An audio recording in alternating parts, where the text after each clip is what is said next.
From Interior Alaska's most trusted news source, this is the Fbx Evening News. Good evening and thanks for joining us. As if air travel wasn't already a chore, there is even more reason now. One of the automatic budget cuts triggered by the 2013 federal sequestration is a nationwide furlough of air traffic controllers by the Federal Aviation Administration. Now News Center 11's Monty Bowen has more in this report.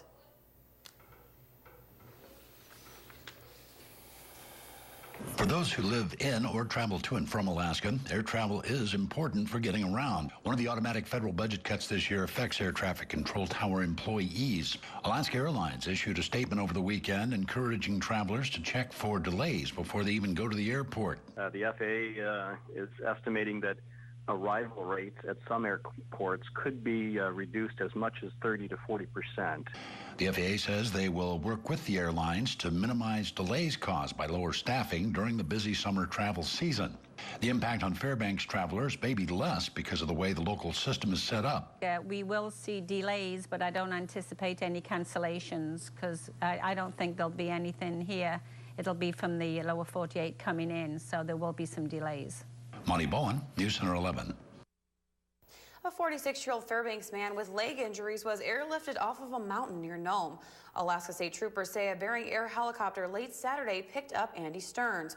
Stearns and 50-year-old Ian McCrae were climbing Mount Osborne when Stearns suffered the leg injuries that prevented him from descending. Troopers just after 5 a.m. received a satellite locator beacon signal and a search and rescue team responded by snowmobile. The rugged terrain prevented the team from reaching Stearns and members called for the helicopter. The search and rescue team escorted McCrae to Nome. With over a year before the next election cycle, Congressman Don Young has disclosed his fundraising efforts for the past quarter.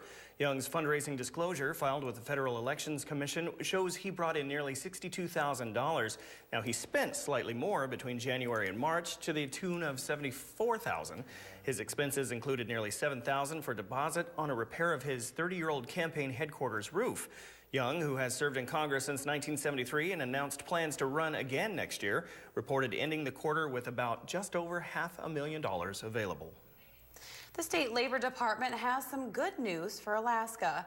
Unemployment numbers have hit a 5-year low with the latest job numbers from the Bureau of Labor Statistics. Alaska's unemployment reached 6.2%. In February, unemployment was 6.5% after falling from 7% the year prior. The State Labor Department says Alaska's unemployment rate has generally been on the decline since early 2010 when it hit 8.2%. The national unemployment rate last month was 7.6%. The Alaska Permanent Fund Corporation reports earnings of 3.9% in the third quarter of fiscal year 2013, bringing the fiscal year return to date to 11.6%. CEO Mike Burns said their stock portfolios led the way with a return of just below 20%. Statutory net income, the amount used to calculate the permanent fund dividend, amounted to $963 million in the third quarter, bringing that total to $2.3 billion for the year so far. All right, Daryl. Well, what do you think about the weather today? You know, all this weekend it was great, and even today, even though I wasn't out there much, it still looked fantastic. It did. All right, Mike, tell us about the weather. And the good news is it's going to continue at least to tomorrow. After that, all bets are off. We'll tell you why in just a little bit.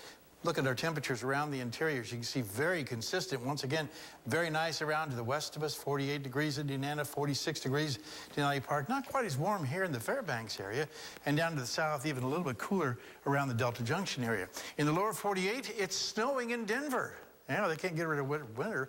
And we may have a little bit of that white stuff to talk about in our forecast later on. I don't want to give it away yet. We'll talk to you later on with all the weather. Daryl, Stephanie? Sounds like a country song. It's snowing in Denver. Yeah, and I'm not happy that it's going to be snowing here, if that's what he's going to tell us. I know, that's that's not good. Happy. All right, when we come back, a budget is set for 2013, work on the Pebble Mine project. And a fundraiser coming up for the Make-A-Wish Foundation. Stay with us. This edition of the Fbx Evening News is brought to you by Northland Hearing Services. Better hearing with a human touch. Life Med Alaska, Spadard Builder Supply. And by First National Bank of Alaska, where Alaska's dreams grow. Welcome back to the Fbx Evening News. A study shows the oil tax overhaul that passed the Alaska legislature could cost the state up to $4.6 billion through 2019. The fiscal note attached to Senate Bill 21 is based on a revenue forecast that calls for a continued net decline in production and oil prices between $109 and $118 a barrel. The total negative fiscal impact next year alone is expected to be as much as $720 million. A stated goal for the push to cut taxes on the oil industry was to increase production in the state. The 2013 budget for the Pebble Mine project is $80 million, with the goal being to begin permitting this year. Pebble is a large copper and gold mine in southwest Alaska. Now, the Canada-based Northern Dynasty Minerals says about $680 million has already been spent on the Pebble Mine project. Opponents of the mine say it is a threat to some of the world's last and best remaining wild salmon streams. It looks like spring has finally sprung around the interior, and that means cleanup day is right around the corner. Last week, cleanup officials announced they were delaying the annual event by a week due to lack of snowmelt. The new date to clean the interior will be Saturday, May 11th. Much of the volunteer coordination is handled by the Midnight Sun Council Boy Scouts of America. Midnight Sun officials say the delay might actually attract more volunteers since they'll have an additional week to coordinate cleanup sites. Green and yellow trash bags are available starting today. Midnight Sun says they have plenty of bags on hand, but you can also get your bags at local fire stations.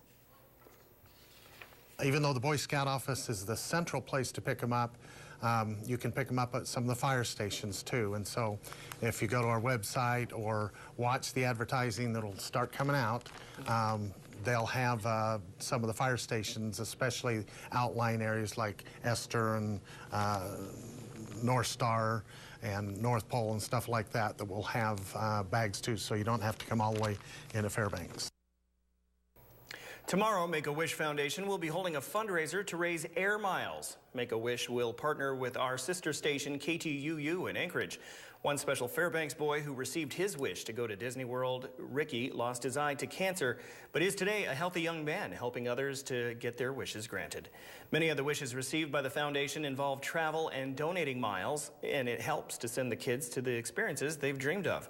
Airline miles never expire from Make-A-Wish, and a donation of miles is just as good as cash. This year, Make-A-Wish Alaska is calling for 1.5 million miles to send Alaskan kids battling life-threatening medical conditions on their wishes. Rick was diagnosed with retinoblastoma, which is a rare eye cancer in children, when he was 4 years old. And so based on kids with cancer get to go on wish trips. I think going through it is one of the hardest things you'll ever do. And then get to do something really fun in the end and put that behind you and take that next step forward in life makes it all worthwhile. To donate airline miles, individuals can call 907-258-9474 or 1-877-510-9474. On April 23rd, the day of the event, you can call 907-563-9474 and volunteers will be waiting by the phones for your call. For those of you who don't have airline miles to give, you can still donate $5 to Make-A-Wish Alaska by texting WISHES to 80088 between April 22nd and 29th. Nearly 600 people showed up Sunday for the 2013 KTVF Summer Activity Fair. Kids and parents visited with the vendors set up at the Pioneer Park Civic Center. The interior has a lot of camps, sports, and other activities to keep youngsters busy when they are out of school. The fair brings the vendors together in one convenient place so families can ask questions, get brochures, participate in hands-on activities, and also sign up their kids on the spot. This is a fantastic event. This is the first one that I've been to, but it's a great way for a family to find something to do with their kids throughout the summertime, find something to do as a family. So unfortunately, most families don't get to do a lot of family things like this, so it's a good opportunity. All right, We're missing Joe. Yeah, he's around the corner, but he's got to do sports and take off because, you know, well, Joe has highlights from the thrilling overtime victory over the Ice Dogs Saturday night. Ice Dogs won, setting up Game 5, which is happening right now. Wow. Also, he has a complete recap, the sports news and events from over the weekend, so stick around for Joe.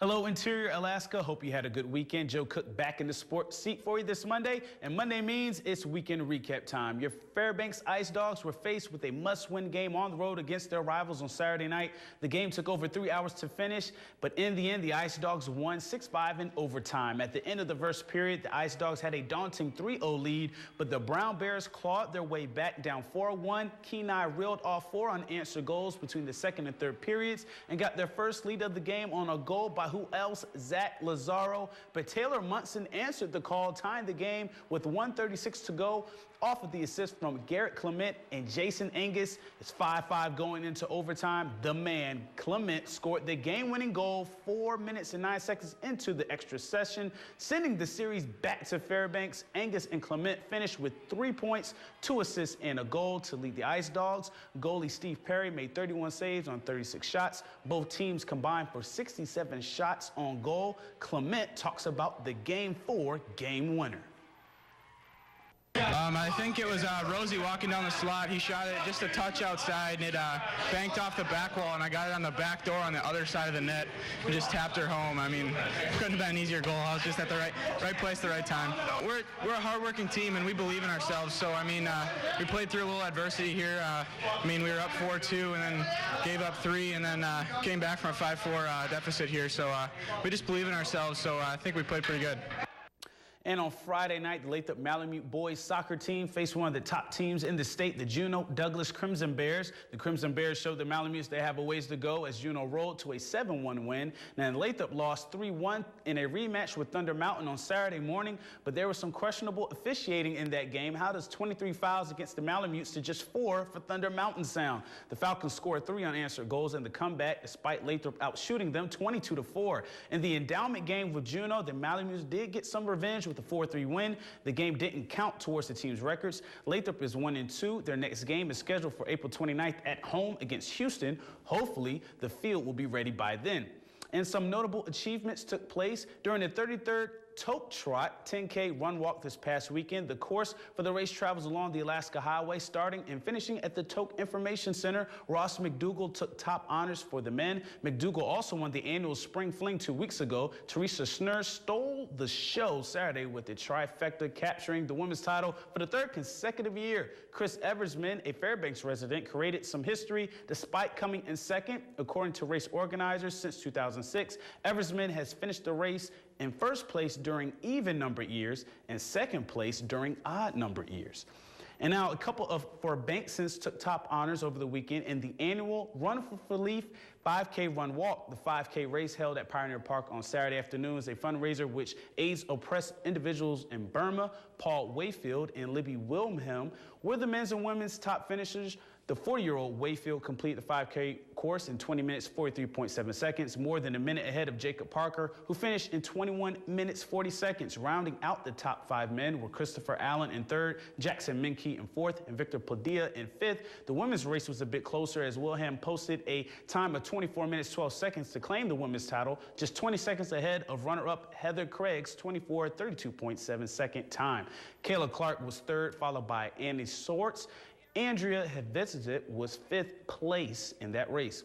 And almost similar to the Ironman events, there was a quadlathon event on Saturday that started on skis at UAF's West Ridge and ended with a 1,000-yard swim in the Patty Center pool. The events in the quadlathon has participants begin by skiing 5 kilometers, then they run 4.2 kilometers and bike 13.5 kilometers, and finally swimming 1,000 yards. Chandler Kemp and Julie Schwab captured top honors in the men's and women's division this weekend. Brian Young, one of the unofficial race organizers, said this event was started by a group of enthusiasts. And at the Carlson Center on Saturday, some pups get some records in the outdoor show, an annual Interior Freight Dog Association event. In the ultralight division, dogs weighing 25 to 60 pounds.